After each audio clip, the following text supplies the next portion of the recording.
Dari awal sejak kelahiran bisa saja kena anemia. Buat kalian yang penasaran, yuk kita bahas thalassemia.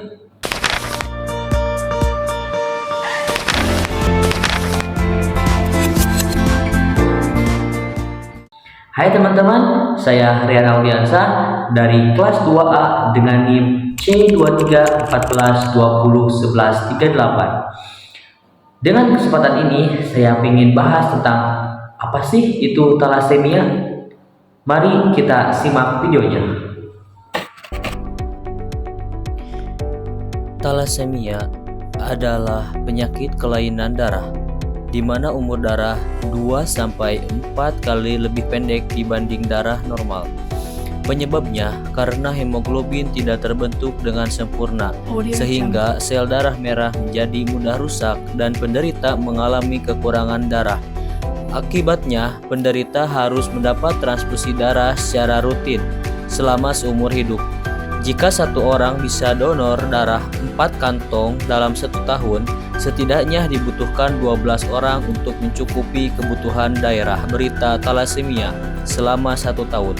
Faktanya, setiap 250 ml darah yang ditransfusikan akan membawa sekitar 250 mg zat besi. Sedangkan untuk kebutuhan normal tubuh hanya 1-2 mg per hari. Akibatnya, terjadi penumpukan zat besi dalam tubuh dan bisa menyebabkan gagal jantung, pembengkakan hati, dan limpa.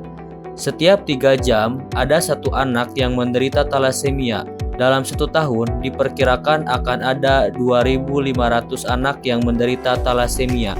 Angka ini akan terus bertambah setiap tahunnya. Lebih dari 20.000 anak Indonesia menderita anak thalassemia. Ini 2 kali lipat dari jumlah kelahiran bayi di Indonesia setiap hari, atau hampir 4 kali lipat dari jumlah penderita thalassemia saat ini. Thalassemia terbagi menjadi 2, thalassemia mayor dan thalassemia minor. Thalassemia mayor adalah orang yang menderita penyakit thalassemia, sedangkan thalassemia minor hanya sebagai pembawa gen thalassemia dengan gejala anemia ringan sehingga mereka tidak perlu pengobatan thalassemia. Secara fisik, pembawa thalassemia tidak dapat dibedakan dengan manusia yang memiliki sel darah normal. Mereka bisa bekerja, menikah, dan melakukan aktivitas lainnya, bahkan mampu mendonorkan darah. Thalassemia bisa dicegah dengan cara menghindari pernikahan sesama pembawa thalassemia.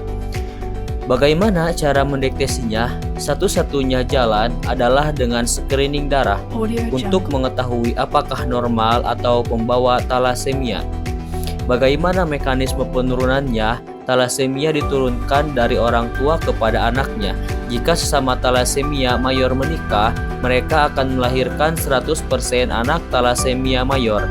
Jika thalassemia mayor menikah dengan pembawa thalassemia, maka akan melahirkan 50% anak thalassemia mayor. Jika sesama pembawa thalassemia menikah, maka akan melahirkan 25% anak thalassemia mayor.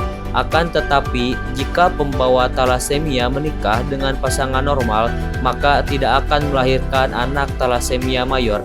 Begitu juga jika thalassemia mayor menikah dengan pasangan normal.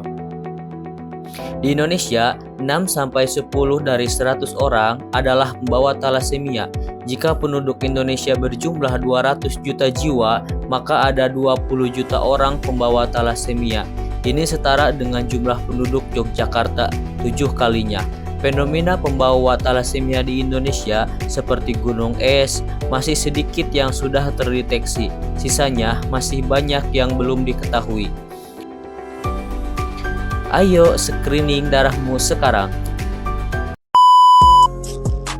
Like video ini kalau suka, dislike aja kalau nggak suka. Share ke teman-teman yang lain, siapa tahu video ini bisa bermanfaat buat mereka. Thank you yang udah nonton dan kita ketemu di kesempatan selanjutnya. Bye bye.